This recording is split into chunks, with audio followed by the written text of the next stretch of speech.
Hello, hello! Welcome to Chapter 11. During the first quarter of each home game, Stargirl went over to the visitor section and gave them a cheer. She began with an exaggerated ball-bouncing motion. Dribble, dribble, sis, boom, bibble. We don't bite, we don't nimble. We just say, howdy, friends. We're the Electrons. Who are you? A couple of visiting cheerleaders, maybe a fan or two, would call back, Wildcats, or Cougars, or whatever. But most of them just gaped at her as if to say, who is this girl? What is she doing? Some of her fellow cheerleaders were amused, some of them absolutely mortified. At that point, the only crime Stargirl could have been accused of would be the corniest, but she didn't stop there.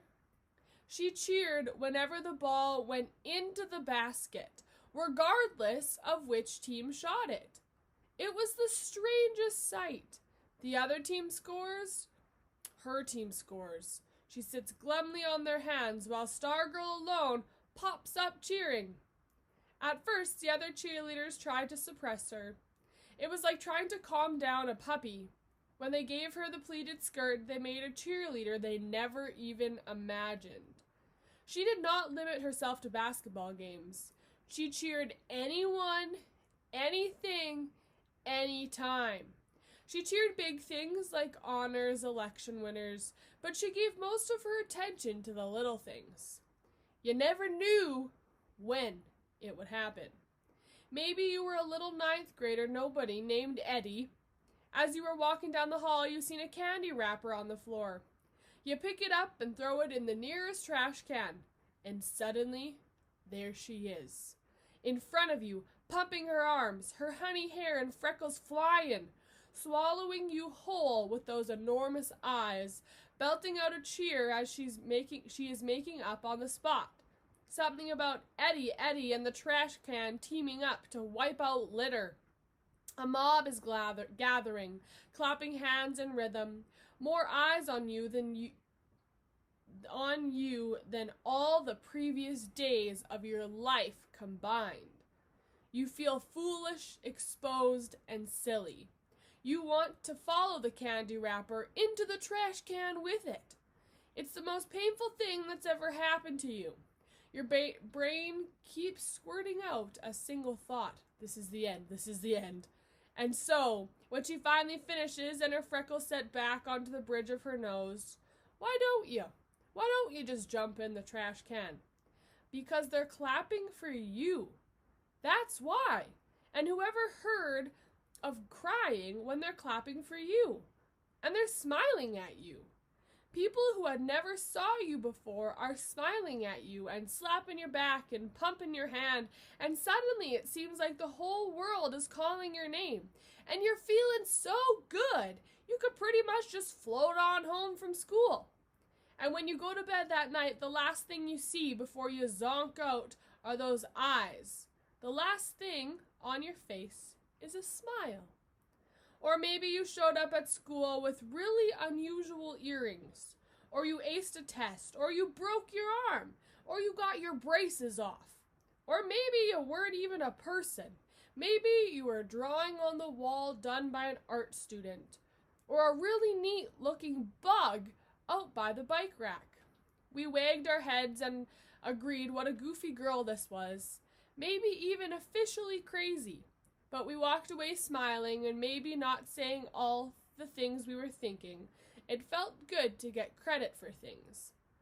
And if this had been any other year, things might have just gone on and on like that. But this was the year something unbelievable was happening on the basketball court. This was the year our team was winning. Only winning. And that changed everything. Early in the season, no one noticed.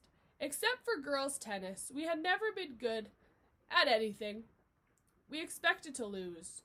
We were comfortable with losing. In fact, most of us were oblivious to it, since we didn't even attend the games. The year before, the basketball Electrons had only won 5 out of 26 games. This year, They won their 5th game before Christmas.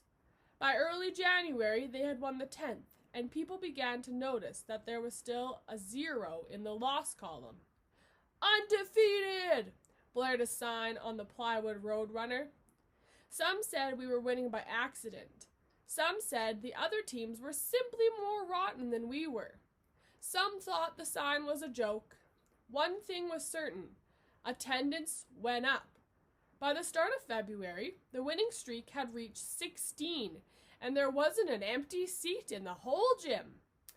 But something even more interesting was happening. Suddenly, we were no longer comfortable with losing.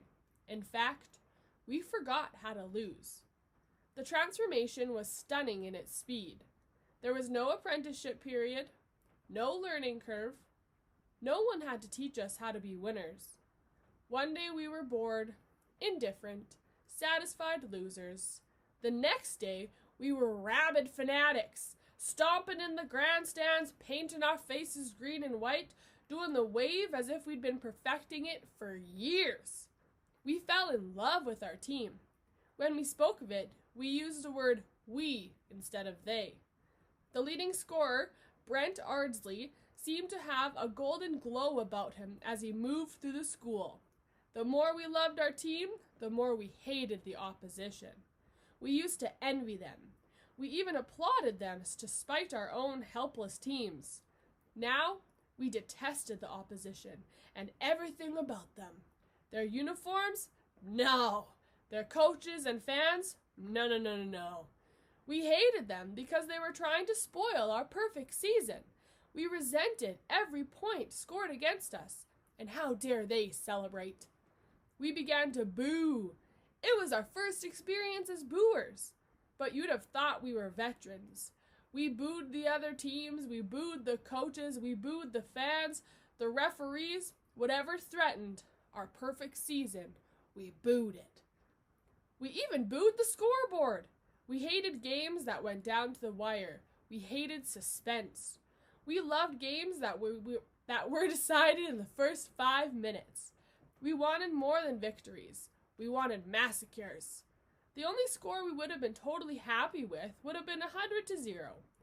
And right in the middle of it all, in the midst of this perfect season mania, was Stargirl, popping up whenever the ball went through the net, no matter which team scored, cheering everything and everybody.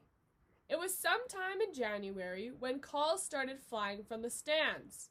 "Sit down!" Then came the boos. But Stargirl didn't seem to notice.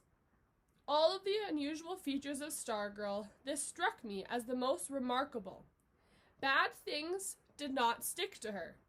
Correction, her bad things did not stick to her. Our bad things stuck very much to her. If we were hurt, if we were unhappy, or otherwise victimized by life, she seemed to know about it, and to care, as soon as we did. But bad things falling on her, unkind words, nasty stares, she seemed unaware of. I never saw her look in a mirror, never heard her complain. All of her feelings, all of her attention flowed outward to others. She had no self-ego.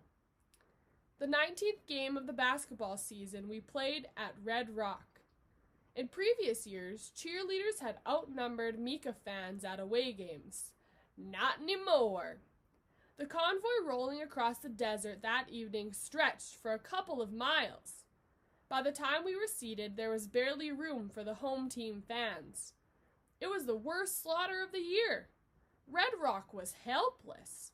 By the start of the fourth quarter, we were ahead 78-29. The coach put in the subs. We booed. We smelled 100 points. We wanted to win. The coach put the starters back in. As we howled and thundered in the stands, Stargirl got up and walked from the gym. Those of us who noticed assumed she was going to the restroom. I kept glancing toward the exit. She never returned.